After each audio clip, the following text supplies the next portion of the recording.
Good morning everyone. हम लोग organic chemistry में आइसोमेरिज्म पढ़ रहे थे।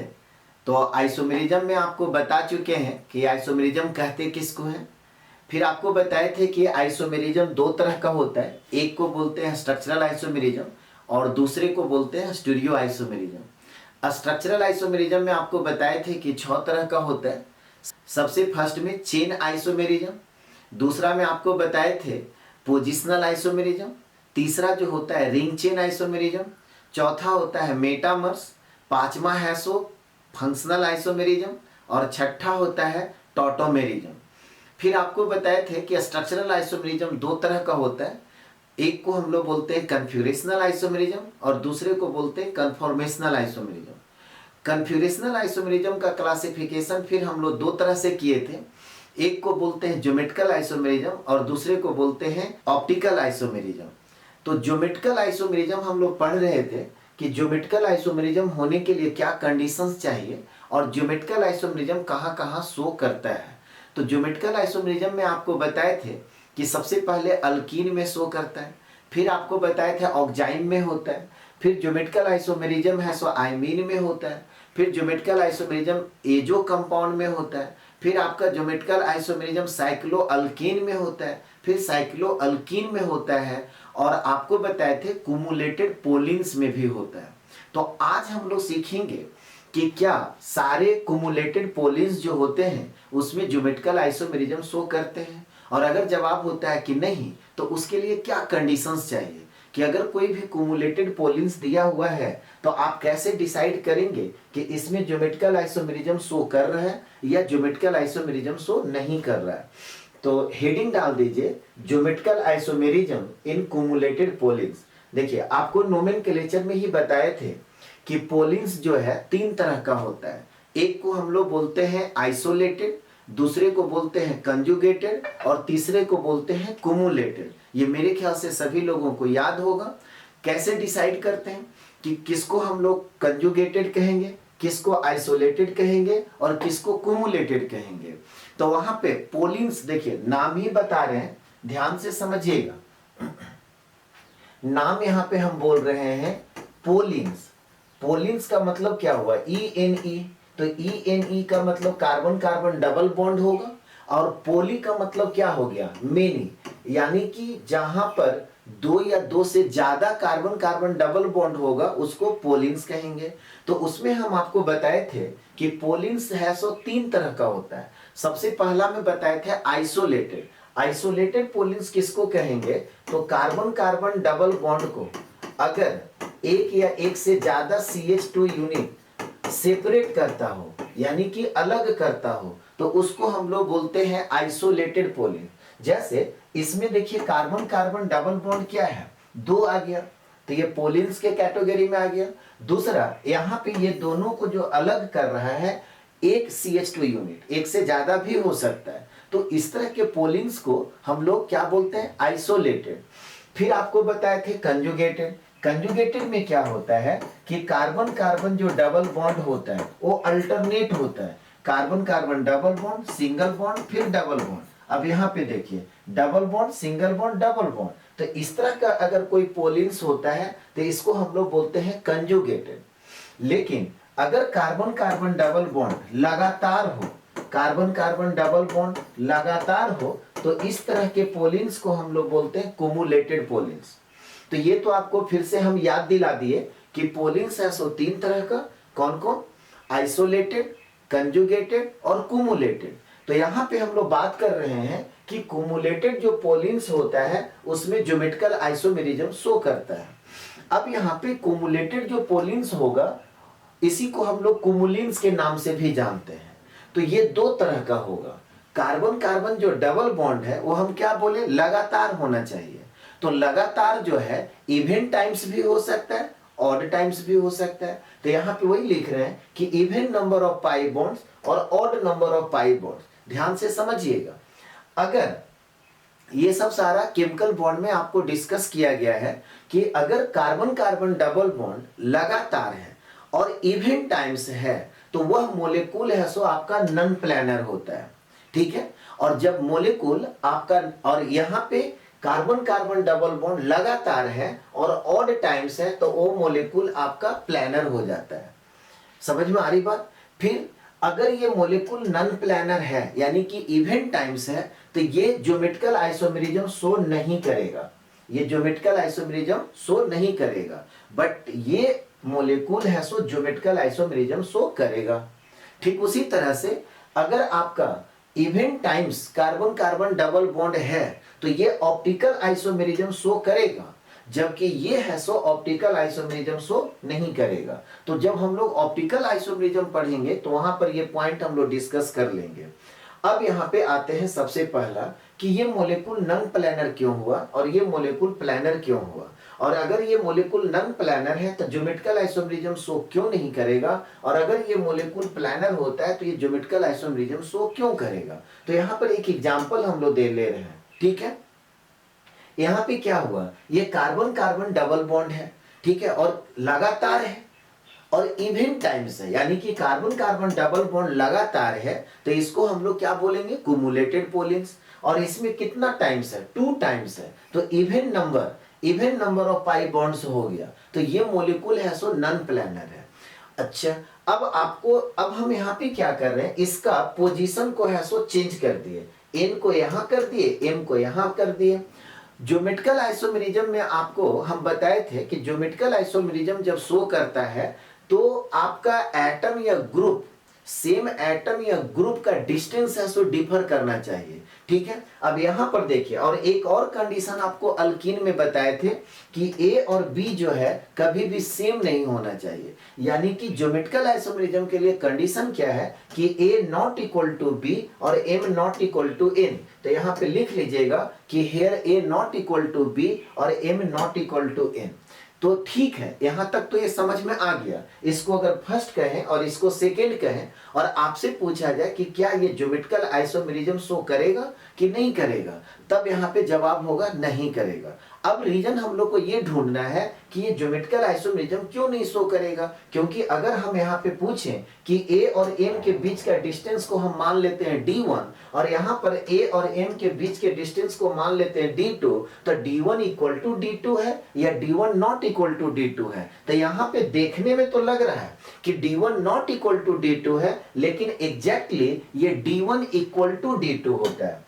ठीक है, यहां पर क्या है, d1 इक्वल टू d2 है। तो ये दोनों एटम या ग्रुप डिफरेंट होने के बावजूद भी ये ज्योमेट्रिकल आइसोमेरिज्म शो नहीं करेगा। क्यों? क्योंकि स्पेशियल जो डिस्टेंस है वो आपका सेम हो गया, यानी कि हम कह सकते हैं कि फर्स्ट और सेकेंड एक दूसरे का ज्योमेट्रिकल आइसोमर्स नहीं है। तो यहाँ पे क्या कह रहा है कि therefore first and second are not GI। तो है क्या, तो ये दोनों आइडेंटिकल कंपाउंड को रिप्रेजेंट करेगा, ये दोनों दो डिफरेंट कंपाउंड को रिप्रेजेंट नहीं करेगा। अब यहाँ पे देखिए सवाल क्या है कि ऐसे तो हम पढ़ा दिए हैं केमिकल बॉन्ड में, लेकिन उसके बावजूद भी आप फिर से समझ लीजिए कि क्यों ये मॉलिक्यूल जो है नॉन प्लानर होता है। तो ध्यान से समझिएगा और आपको याद भी आ जाएगा, केमिकल बॉन्ड में हम पढ़ा चुके हैं। यहाँ पे ठीक है, इसको हम लोग बोलते थे एलीन। मान लेते हैं हाइड्रोजन को हटा करके कोई दूसरा एटम या ग्रुप डाल देंगे तो उसको बोलेंगे एलीन टाइप सिस्टम। ठीक है, अब देखिए अगर आपसे पूछा जाए, ध्यान से समझिएगा, अगर आपसे पूछा जाए कि इस कार्बन का हाइब्रिडाइजेशन क्या होगा तो आप क्या बोलेंगे, sp2। इस कार्बन का हाइब्रिडाइजेशन क्या होगा तो आप क्या बोलेंगे, sp। इस कार्बन का हाइब्रिडाइजेशन क्या होगा तो आप क्या बोलेंगे, sp2। कोई ऐसे भी हैं जिनको हाइब्रिडाइजेशन नहीं समझ में आता है। ऑर्गेनिक केमिस्ट्री में आपको बताए थे कि कोई भी ऑर्गेनिक कंपाउंड है तो वहां पे हाइब्रिडाइजेशन sp3, sp2 और sp ही होता है। कैसे डिसाइड करते हैं, तो वहां पे आपको बताए थे कि किसी भी एटम के चारों तरफ अगर सिंगल बॉन्ड है तो हाइब्रिडाइजेशन sp3, किसी भी एटम के चारों तरफ अगर एक पाई बॉन्ड है तो sp2, और अगर 2 पाई बॉन्ड है तो sp। यहां पर देखिए इस कार्बन एटम के चारों तरफ एक पाई बॉन्ड आ गया तो sp2, इस कार्बन एटम के चारों तरफ 2 पाई बॉन्ड आ गया तो sp, इस कार्बन के चारों तरफ है सो एक पाई बॉन्ड आया तो sp2। इतना बात सबको समझ में आ गया। अब हाइब्रिडाइजेशन जब आप बोल रहे हैं कि sp2 है तो इसके पास क्या हुआ, एक अनहाइब्रिडाइज्ड p ऑर्बिटल होगा। अब वो मान लेते हैं कि इसके पास अनहाइब्रिडाइज्ड p ऑर्बिटल जो है वो आपका py है। ये बात सबको समझ में आ रहा है? ये इसके पास एक अनहाइब्रिडाइज्ड p ऑर्बिटल क्या है? py है। अब आइए यहाँ पे, इस कार्बन का हाइब्रिडाइजेशन sp है, तो जब इस कार्बन का हाइब्रिडाइजेशन sp है तो इसका मतलब इसके पास दो अनहाइब्रिडाइज्ड p ऑर्बिटल होगा। तो दो अनहाइब्रिडाइज्ड p ऑर्बिटल में एक अनहाइब्रिडाइज्ड p ऑर्बिटल हम क्या मानेंगे? py। ठीक है, तो यहां पर जो पाई बॉन्ड बना होगा py के ओवरलैपिंग से बना होगा। तो दूसरा जो एक अनहाइब्रिडाइज्ड p ऑर्बिटल होगा उसका क्या नाम देंगे? pz। तो मान लेते हैं कि इसको हम pz कह रहे हैं। p ऑर्बिटल का दो लोब होता है तो ये आपका pz हो गया।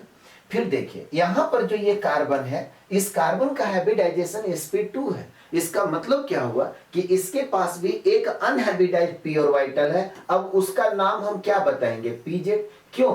क्योंकि जब आप यहाँ पे pz ले लिए तो ये भी आपका pz होगा, और ये जो पाई बॉन्ड बना ये pz के ओवरलैपिंग से बना, pz के ओवरलैपिंग से बना। ये सबको समझ में आ रहा है ये बात?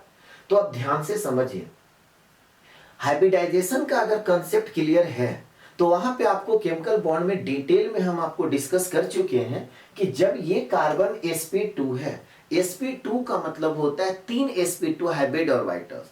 तो ये जो अनहाइब्रिडाइज्ड py है sp2 प्लेन के कैसे होगा? sp2 प्लेन के परपेंडिकुलर होगा। sp2 प्लेन के कैसे होगा? परपेंडिकुलर होगा। तो अगर हम आपसे पूछें कि अच्छा बताइए ये जो टर्मिनल है ये कौन सा प्लेन में लाई करेगा, तो यहां पर देखिए क्या है कि ये py है सो परपेंडिकुलर है, तो इसका मतलब ही हुआ कि ये xz प्लेन में लाई करेगा। ये बात सबको समझ में आ रहा है? ये 3 डायमेंशनल का कंसेप्ट है कि x एक्सिस, ध्यान से समझिए, x एक्सिस, y एक्सिस और z एक्सिस कैसे होते हैं? Mutually perpendicular. तो म्यूचुअली जब परपेंडिकुलर होता है तो इसका मतलब क्या हुआ कि यहां पर जो py है ये जिस प्लेन में sp2 हाइब्रिड ऑर्बिटल्स है उस प्लेन के ये परपेंडिकुलर है। तब अगर आपसे पूछा जाए कि अच्छा ये बताइए ये जो टर्मिनल है वो कौन सा प्लेन में लाई करेगा, तो हम कहेंगे xz प्लेन में लाई करेगा। ठीक उसी तरह से अब यहां पर भी आप बोल रहे हो कि इस कार्बन का हाइब्रिडाइजेशन sp2 है, इसके पास एक अनहाइब्रिडाइज्ड pz है, तो जिस प्लेन में sp2 हाइब्रिड ऑर्बिटल्स होगा उस प्लेन के परपेंडिकुलर होगा कौन? pz। तब यहां से अगर आपसे पूछा जाए कि ये दोनों हाइड्रोजन और ये कार्बन ये कौन सा प्लेन में होगा, तो इसके परपेंडिकुलर कौन है? pz, यानी कि ये क्या होगा? xy प्लेन में लाई करेगा। तो अब यही देखिए, एक टर्मिनल जो है आपका xz प्लेन में लाई कर रहा है और दूसरा टर्मिनल है सो xy प्लेन में लाई कर रहा है। ये बात सबको समझ में आ रहा है? तो दो टर्मिनल है, दोनों दो डिफरेंट प्लेन में लाई कर रहा है, तो वो क्या हो गया? उसको हम लोग बोलेंगे नॉन प्लेनर। याद कीजिए केमिकल बॉन्ड में आपको हम बताए थे कि मैक्सिमम टाइम अगर किसी भी मॉलिक्यूल का हाइब्रिडाइजेशन sp या sp2 होता है तो प्लेनर होता है, लेकिन वहां पे हम आपको बताए थे कि कुछ एक्सेप्शन भी है। एक्सेप्शन में आपको क्या बताए थे कि अगर एलिन टाइप सिस्टम है तो यहां पर भी देखिए sp और sp2 ही हाइब्रिडाइजेशन है, उसके बावजूद भी ये मॉलिक्यूल क्या हो गया? ये नॉन प्लेनर हो गया। ये मॉलिक्यूल क्या हो गया? नॉन प्लेनर हो गया। फिर दूसरा ऑप्शन में क्या बताए थे? अस्टेरिक रिपल्सन। अगर अस्टेरिक रिपल्सन होता है तो वहां पर भी प्लेनरिटी लॉस करता है। तो ये सब डिटेल में आपको केमिकल बॉन्ड में बता दिए थे। मैंने यहाँ पे आपको फिर ये भी बताए थे कि जैसे ही, अब इसको हम हटा रहे हैं, जैसे ही आप carbon carbon double bond odd times कर देते हैं, ऑड टाइम्स करने का मतलब क्या हुआ? आप इसको भी समझ लीजिए। यहां पे मान लेते हैं कि लिखिए double bond double bond double bond और इस तरह से दे दिया। अब ये कार्बन कार्बन डबल बॉन्ड क्या हो गया? ऑड टाइम्स हो गया। तो ये मॉलिक्यूल आपका प्लेनर हो जाएगा। क्यों? अब देखिए इस कार्बन का अगर हाइब्रिडाइजेशन फिर आप बोलते हैं sp2, इसका क्या हो जाएगा? sp, इसका क्या हो जाएगा? sp और इसका क्या हो जाएगा? sp2। अब यहां पर एक अनहाइब्रिडाइज्ड p ऑर्बिटल हम मान लेते हैं क्या? py। ठीक है, तो इस sp है, इसके पास दो अनहाइब्रिडाइज्ड p ऑर्बिटल होगा, तो यहां पर एक तो आपका हो जाएगा py, नहीं यहाँ पर एक क्या हो जाएगा पी वाई, और दूसरा यहाँ पे क्या हो जाएगा पी जेड, दूसरा क्या हो जाएगा पी जेड। तो पी वाई के साथ ओवरलैपिंग करेगा, ठीक है, पी वाई के साथ ओवरलैपिंग करेगा। ठीक उसी तरह से यहां पर भी हाइब्रिडाइजेशन sp है, तो इसके पास भी दो अनहाइब्रिडाइज्ड पी ऑर्बिटल होगा। कौन कौन, तो एक हम मान लेते हैं पी वाई, ठीक है, और दूसरा मान लेते हैं पी जेड। तो यहां पर एक ऑर्बिटल आपका है सो ऐसा हो गया और दूसरा है सो ऐसा हो गया, तो ये इसको हम लोग कह रहे हैं पी जेड, ठीक है। तो ये फिर पी जेड के साथ ओवरलैपिंग किया, ऊपर वाला लोब ऊपर वाला के साथ और नीचे वाला लोब नीचे वाला के साथ ओवरलैपिंग किया। यानी कि अगर आपसे पूछा जाए कि ये जो पाई बॉन्ड बना तो यहां पर कैसे किसके ओवरलैपिंग से बना, तो पीजेड के ओवरलैपिंग से बना, जबकि यहां पर जो पाई बॉन्ड बना पी वाई के ओवरलैपिंग से बना। ठीक उसी तरह से अब इसका हाइब्रिडाइजेशन sp है, तो इसके पास भी अब एक अनहाइब्रिडाइज्ड पी ऑर्बिटल होगा, ठीक है। तो एक अनहाइब्रिडाइज्ड जो पी ऑर्बिटल इसका कौन सा फ्री है, इसका जो है वो पी वाई फ्री है, तो यहां पर ये भी आपका पी वाई होगा। तो फिर पी वाई इसका जो लोब है ये ऊपर वाला ऊपर वाले के साथ और नीचे वाला नीचे वाले के साथ ओवरलैपिंग करेगा। तो अब सिंपल सा बात समझिए, ये जो टर्मिनल है ध्यान से समझिए, ये जो टर्मिनल है अगर आपसे पूछा जाए कि कौन सा प्लेन में लाइज करेगा, तो यहां पर देखिए पी वाई है सो परपेंडिकुलर है, इसका मतलब क्या हुआ कि ये एक्स जेड प्लेन में लाइज करेगा। ठीक उसी तरह से यहां पर पूछिए कि अगर ये सब जो एटम है ये किस प्लेन में लाई करेगा, तो यहां पर भी देखिए परपेंडिकुलर पी वाई है तो ये एक्स जेड प्लेन में लाई करेगा, यानी कि देखिए दोनों प्लेन क्या हो गया सेम हो गया।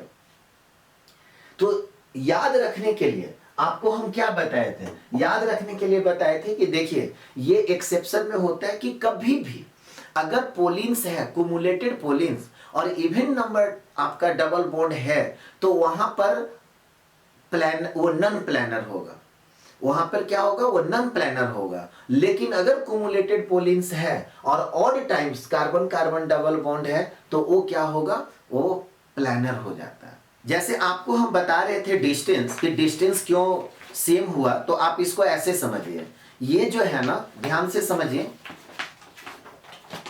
ये जो है इसको अगर हम एक्स एक्सिस कह रहे हैं, ठीक है, और इसको हम लोग वाई एक्सिस कह रहे हैं और इसको जेड एक्सिस कह रहे हैं, तो अब देखिए क्या हुआ, हम क्या बोले इसको एक्स एक्सिस कह रहे हैं इसको वाई एक्सिस, तो ये जो प्लेन है वो एक्स वाई प्लेन कहलाएगा, ठीक है। इसको हम जेड एक्सिस कह रहे हैं तो ये जो प्लेन है वो क्या हो जाएगा वाई जेड प्लेन कहलाएगा, और इधर जो प्लेन होगा इधर जो प्लेन होगा वो क्या कहलाएगा एक्स जेड प्लेन होगा। तो अब ध्यान से देखिए, अभी हम क्या बोले कि दो डिफरेंट प्लेन में लाइज कर रहा है, तो यहां पर रखिए पेन को, तो ये जो बीच का डिस्टेंस है और यहाँ पे पेन को रखिए, ये जो बीच का डिस्टेंस है दोनों का तो सेम होगा। इसी चीज को बोर्ड पे लिखाने में आपको पता लगता है कि ये डिस्टेंस d1 और d2 डिफरेंट है, लेकिन नहीं, अगर आप इस तरह से रखिएगा तो आप यहां पर मेजरमेंट कीजिए, यहां पे मेजरमेंट कीजिए, यहां पर मेजरमेंट कीजिए, सबका डिस्टेंस है सो सेम होगा। क्यों? Due to non planar. लेकिन अगर यही मोलेकुल प्लानर हो जाए तब क्या होगा, वो ज्योमेट्रिकल आइसोमेरिज्म शो करेगा, क्योंकि स्पेशियल डिस्टेंस क्या होना चाहिए, डिफरेंट होना चाहिए। अल्कीन में भी आपको पढ़ा चुके हैं, तो इसको आप नोट कर लीजिए और ध्यान रखिएगा कि अगर एलिन टाइप सिस्टम है तो ज्योमेट्रिकल आइसोमेरिज्म शो नहीं करेगा, ये दोनों डिफरेंट होने के बावजूद भी, ठीक है, ए और बी डिफरेंट है, एम और एन डिफरेंट है, उसके बावजूद भी अगर एलिन टाइप सिस्टम है तो वहां पर ज्योमेट्रिकल आइसोमेरिज्म शो नहीं करेगा। इसको नोट कर लीजिए। यहां तक कंप्लीट कर लिए। चलिए दूसरा एग्जांपल देखते हैं। अब देखिए यहाँ पे ये भी आपका कुमुलेटेड पोलिन्स है, लेकिन इसमें कार्बन कार्बन जो डबल बॉन्ड है वो कितना है, ऑड टाइम्स है। और अभी आपको समझा है कि जब carbon carbon double bond odd times होता है तो मोलिक्यूल आपका क्या हो जाता है, प्लानर हो जाता है। इसका मतलब ये हुआ कि इसी चीज को अब देखिए यहाँ पर n को ऊपर कर दिए, m को नीचे कर दिए, तो पोजीशन चेंज हो गया। अब यहां पर a not equal to b और m not equal to n होगा, तब ये ज्योमेट्रिकल आइसोमेरिज्म शो करेगा। यानी कि इसको अगर हम फर्स्ट कहें और इसको सेकेंड कहें तो आपसे अगर पूछे कि A और M के बीच का अगर डिस्टेंस D1 है और A और M के बीच का डिस्टेंस यहाँ पर D2 है, तो बताइए D1 इक्वल टू D2 या D1 not equal to D2। तो यहाँ पे क्या बोलेंगे कि D1 not equal to D2। तो जैसे ही एटम या ग्रुप का स्पेशियल डिस्टेंस डिफर कर रहा है तो हम कहेंगे कि वो ज्योमेट्रिकल आइसोमेरिज्म शो कर रहा है। तो हम कहेंगे कि फर्स्ट और सेकेंड एक दूसरे का क्या है, जीआई है।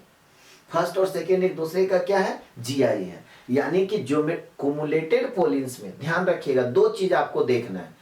कुमुलेटेड पोलिन्स में आपको क्या देखना है कि कार्बन कार्बन डबल बॉन्ड अगर लगातार है, कुमुलेटेड बोल रहे हैं तो लगातार ही होगा।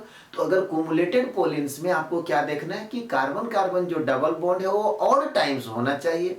और दूसरा क्या देखना है कि दोनों टर्मिनल में ये दो डिफरेंट एटम या ग्रुप होना चाहिए। अब एटम सेम साइड होगा तो उसको सिस बोलेंगे, अपोजिट साइड होगा तो ट्रांस होगा। तो नीचे एक लाइन फिर लिख लीजिए कि geometrical isomerism is possible provided the two groups present on each terminal carbon must be different. एक तो हुआ कि कार्बन कार्बन डबल बॉन्ड क्या होना चाहिए, ऑड टाइम्स होना चाहिए। दूसरा चीज क्या बताए कि दोनों टर्मिनल कार्बन पे दो डिफरेंट ग्रुप या एटम्स होगा, तभी वो ज्योमेट्रिकल आइसोमेरिज्म शो करेगा, नहीं तो नहीं करेगा। इसको भी जल्दी से नोट कर लीजिए। यहां तक कंप्लीट कर लिए। चलिए अब कुछ एग्जांपल्स लेते हैं और आप ही को बताना है कि ये ज्योमेट्रिकल आइसोमेरिज्म शो करेगा कि नहीं करेगा। ठीक है, तो देखिए आपको पहले भी बताए हुए कि अगर सीखना है तो आप क्या करो, वीडियो को पहले पॉज कर दो, ठीक है, उसके बाद सारा क्वेश्चन लिखिए। अगर आपको लगता है कि होगा तो टिक मार्क कीजिए, लगता है कि नहीं होगा तो क्रॉस लगा दीजिए, फिर वीडियो को प्ले करके आप देख लीजिए। अब जैसे यहाँ पे अगर आपसे पूछा जाए कि अच्छा बताइए फर्स्ट जो है वो ज्योमेट्रिकल आइसोमेरिज्म शो करेगा कि नहीं करेगा, तो आप पहले यहीं पे देख लो, ये कुमुलेटेड पोलिन्स है लेकिन इवन टाइम्स डबल बॉन्ड है, तो ये तो नहीं होगा। बात समझ में आया? यहीं पे हम लोग क्या देख लिए कि carbon carbon double bond even times है और कुमुलेटेड है। कुमुलेटेड इसलिए बोल रहे हैं कि लगातार होना चाहिए। अगर लगातार नहीं है और इवन टाइम्स है तो फिर वो गलत हो जाएगा। ध्यान रखिएगा, बात हम यहाँ पे कुमुलेटेड पोलिन्स का कर रहे हैं, ठीक है। तो यहां पर क्या है कि ये कुमुलेटेड पोलिन्स है और इवेंट टाइम्स है, तो ये ज्योमेट्रिकल आइसोमेरिज्म शो नहीं करेगा। ठीक, सेकंड तो यहां पे क्या करेंगे, क्रॉस लगा दीजिए। ठीक उसी तरह से सेकंड में आप बताइए ज्योमेट्रिकल आइसोमेरिज्म शो करेगा कि नहीं करेगा। तो देखिए कार्बन कार्बन डबल बॉन्ड कितना हो गया, odd times. Carbon carbon double bond क्या हो गया, ऑड टाइम्स।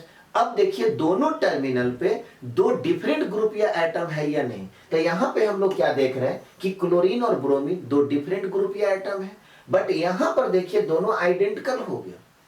तो देखिए इसके चलते तो होना चाहिए था, लेकिन फिर इसके चलते नहीं हो रहा है, तो ओवरऑल हम क्या बोलेंगे कि ये ज्योमेट्रिकल आइसोमेरिज्म शो नहीं करेगा। फिर थर्ड में आइए, थर्ड में बताइए ज्योमेट्रिकल आइसोमेरिज्म शो करेगा कि नहीं करेगा। तो सबसे पहला देखिए ये कुमुलेटेड पोलिन्स है और इसमें odd times of pi bond है, नहीं कार्बन कार्बन जो डबल बॉन्ड है ऑड टाइम्स है। तो अब आपको देखना है दोनों टर्मिनल में दो डिफरेंट ग्रुप या आइटम है या नहीं है। तो यहाँ पे हाइड्रोजन और मिथाइल है, यहाँ पर भी हाइड्रोजन और मिथाइल है, तो इसका मतलब क्या हुआ कि ये ज्योमेट्रिकल आइसोमेरिज्म शो करेगा। ये बात सबको समझ में आया, तो ये ज्योमेट्रिकल आइसोमेरिज्म शो करेगा। अब यहाँ पे आते हैं, ये ज्योमेट्रिकल आइसोमेरिज्म शो करेगा कि नहीं करेगा, जल्दी से बताइए। तो ये ज्योमेट्रिकल आइसोमेरिज्म शो नहीं करेगा। क्यों नहीं करेगा, तो even times of double bond. पहले हम लोग क्या करते हैं ना, डबल बॉन्ड को ही देख लेते हैं। अगर डबल बॉन्ड ऑड टाइम्स है तब फिर हम लोग दोनों टर्मिनल को देखते हैं, ठीक है। तो पहले हम क्या किए कि यहाँ पे देख लिए कि इवन टाइम्स है, तो उधर क्या है उससे मतलब नहीं है। यहीं से जब पता चल गया कि ज्योमेट्रिकल आइसोमेरिज्म शो नहीं करेगा, तो फिर आगे हम टाइम वेस्ट क्यों करेंगे। यहाँ पे बताइए ये ज्योमेट्रिकल आइसोमेरिज्म शो करेगा कि नहीं करेगा। तो यहाँ पर फिर देखिए ये odd times of double bond आ गया, नहीं। तब अब हम टर्मिनल में देखेंगे तो यहाँ पर एक क्लोरीन है एक ब्रोमीन है, यहाँ पर भी एक क्लोरीन है और एक ब्रोमीन है, तो ये दो डिफरेंट ग्रुप या एटम है, तब ये ज्योमेट्रिकल आइसोमेरिज्म शो करेगा। तो यहाँ पे फिर क्या करेंगे, ये टिक मार्क कर देंगे। फिर 6 में बताइए, 6 में ज्योमेट्रिकल आइसोमेरिज्म शो करेगा कि नहीं करेगा। तो सबसे पहला देखिए ये कुमुलेटेड पोलिन्स है और odd times of carbon carbon double bond है। अब हम लोग टर्मिनल में देखेंगे कि सेम है या डिफरेंट है। तो यहाँ पर देखिए एक हाइड्रोजन और एक क्लोरीन है, जबकि यहाँ पर दोनों हाइड्रोजन है। तो कार्बन कार्बन ट्रिपल बॉन्ड करके चलते तो करता, लेकिन यहाँ पर H2 आ गया, तो ओवरऑल अगर हम बात करें कि ये ज्योमेट्रिकल आइसोमेरिज्म शो करेगा कि नहीं करेगा, तो ये नहीं करेगा, तो यहाँ पे क्रॉस लगा दिया। ठीक उसी तरह से 7 में बताइए, 7 में बताइए ज्योमेट्रिकल आइसोमेरिज्म शो करेगा कि नहीं करेगा। तो यहाँ पर देखिए 1 2 3 odd times of carbon carbon double bond है। अब देखिए यहाँ पर एक हाइड्रोजन है, एक मिथाइल है, यहाँ पर एक हाइड्रोजन है और एक मिथाइल है, तो दोनों टर्मिनल पे दो डिफरेंट ग्रुप या एटम है, तो हम कहेंगे कि ये ज्योमेट्रिकल आइसोमेरिज्म शो करेगा। ठीक उसी तरह से 8 में देखिए, अगर आपसे पूछा जाए कि ये ज्योमेट्रिकल आइसोमेरिज्म शो करेगा कि नहीं करेगा, ध्यान से समझिएगा, इसमें बहुत सारे बच्चे कंफ्यूज हो जाते हैं। तो सबसे पहला चीज देखिए, ये जो पाई बॉन्ड है, ध्यान से समझिए, ये जो पाई बॉन्ड है इसके चलते ज्योमेट्रिकल आइसोमेरिज्म शो नहीं करेगा। ये जो पाई बॉन्ड है इसके चलते ज्योमेट्रिकल आइसोमेरिज्म शो करेगा। अल्कीन पढ़ा चुके हैं, तो एक कार्बन कार्बन डबल बॉन्ड है, तो यहाँ पर हाइड्रोजन और फिनाइल हो गया, यहाँ पर हाइड्रोजन और ये पूरा एक डिफरेंट ग्रुप आ गया, तो इस कार्बन कार्बन डबल बॉन्ड के चलते करेगा। तो कोई एक भी अगर carbon carbon double bond geometrical isomerism show कर रहा है, तो हम लोग क्या बोलते थे कि ज्योमेट्रिकल आइसोमेरिज्म शो करेगा। अल्कीन में आपको पढ़ा चुके हैं, और किसी तरह का कोई भी दिक्कत है तो आप अल्कीन वाला वीडियो जाके देख लीजिए। दूसरा एक चीज और समझिए, साइक्लो अल्कीन भी बता चुके हैं। यहाँ पर ये रिंग है, और रिंग में आपको क्या बताए थे, दो डिफरेंट sp3 कार्बन पे कम से कम 2 सब्स्टिट्यूएंट होना चाहिए। तो यहाँ पर देखिए एक सब्स्टिट्यूएंट ये हुआ और दूसरा सब्स्टिट्यूएंट ये हुआ, और ये दोनों sp3 कार्बन है। इस कार्बन का भी हाइब्रिडाइजेशन sp3 और इस कार्बन का भी हाइब्रिडाइजेशन sp3, तो इस रिंग के चलते भी ज्योमेट्रिकल आइसोमेरिज्म शो करेगा। तो हम कहेंगे कि ओवरऑल मॉलिक्यूल ये ज्योमेट्रिकल आइसोमेरिज्म शो करेगा। क्या क्या बोले समझ में आया? यहाँ पर इस कार्बन कार्बन डबल बॉन्ड के भी चलते कर रहा है और इस रिंग के भी चलते कर रहा है, तो हम कहेंगे कि ज्योमेट्रिकल आइसोमेरिज्म शो करेगा। ठीक है, अब यहाँ पे देखिए 9 में अगर आपसे पूछा जाए कि अच्छा बताइए ये ज्योमेट्रिकल आइसोमेरिज्म शो करेगा कि नहीं करेगा, तो सबसे पहला चीज देखिए, ये जो है ना कुमुलेटेड पोलिन्स है, ध्यान से सीखिए, ये जो है कुमुलेटेड पोलिन्स है, तो इसके चलते ये ज्योमेट्रिकल आइसोमेरिज्म शो नहीं करेगा। क्यों? क्योंकि even times of carbon carbon double bond आ गया। लेकिन यहां पर देखिए कि कार्बन कार्बन डबल बॉन्ड अकेले है, तो अल्कीन वाला कंसेप्ट लग जाएगा। और अल्कीन में आपको क्या बताए थे, यहां पर देखिए हाइड्रोजन और मिथाइल है, यहां पर हाइड्रोजन और ये एक पूरा डिफरेंट ग्रुप है, तब ये तो ज्योमेट्रिकल आइसोमेरिज्म शो करेगा ना। ये वाली सिस्टम ज्योमेट्रिकल आइसोमेरिज्म शो नहीं करेगा, बट ये वाली सिस्टम है सो ज्योमेट्रिकल आइसोमेरिज्म शो करेगा। क्यों? क्योंकि इसके साथ दो डिफरेंट ग्रुप या एटम लगा हुआ है। तब फिर ओवरऑल अगर आप बात किया जाए कि ये करेगा कि नहीं करेगा, तो हम कहेंगे ये करेगा। ठीक उसी तरह से इसमें देखिए, ये ज्योमेट्रिकल आइसोमेरिज्म शो करेगा कि नहीं करेगा, तो यहां पर क्या है, यहां पे carbon carbon double bond event times है, तो ये तो कुमुलेटेड पोलिन्स हो गया और इवेंट टाइम्स है, यानी कि ये जो सिस्टम है ये ज्योमेट्रिकल आइसोमेरिज्म शो नहीं करेगा।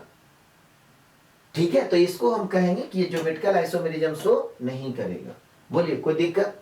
बहुत सारे बच्चे को कंफ्यूजन क्या हो जाता है कि सर आप जब बोलते हैं कि यहाँ पर ज्योमेट्रिकल आइसोमेरिज्म शो नहीं करेगा और यहाँ पे कर रहा है और यहाँ पे कर रहा है, तो आप ओवरऑल बोल दिए कि कर रहा है।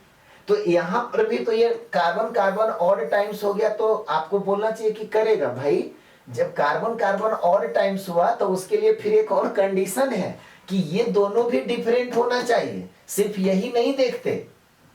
यही चीज तो अभी आपको सिखाएं, अल्कीन में भी यही चीज बताएं। समझ में आ रही बात? तो बहुत सारे बच्चे बाद में क्लास के बाद ये पूछते हैं कि सर यहाँ पर जब ये कार्बन कार्बन ऑड टाइम्स है तो ये तो करना चाहिए। करना चाहिए, लेकिन कब करता? जब ये ब्रोमीन के जगह पे कोई एक दूसरा एटम या ग्रुप रहता है, ये आइडेंटिकल हो गया, इसके चलते ये ज्योमेट्रिकल आइसोमेरिज्म शो नहीं करेगा। बात सबको समझ में आया? अगला क्लास में आपको बताएंगे नोमेनक्लेचर, कि जैसे अगर अल्कीन में आप देखें कि ज्योमेट्रिकल आइसोमेरिज्म शो करता है तो उसका आइसोमर लिखने के लिए बताएंगे और उसका नाम क्या होगा। ठीक है, तो आज यहीं तक रहने दीजिए। आज का क्लास आपको कैसा लगा कमेंट करके जरूर बताइए, और वीडियो अच्छा लगता है तो लाइक कीजिए, शेयर कीजिए, सब्सक्राइब कीजिए। और इसी उम्मीद के साथ विदा लेते हैं कि आज का दिन आपका अच्छा बीते और आने वाला कल आज से और अच्छा बीते। Have a nice day. Thank you.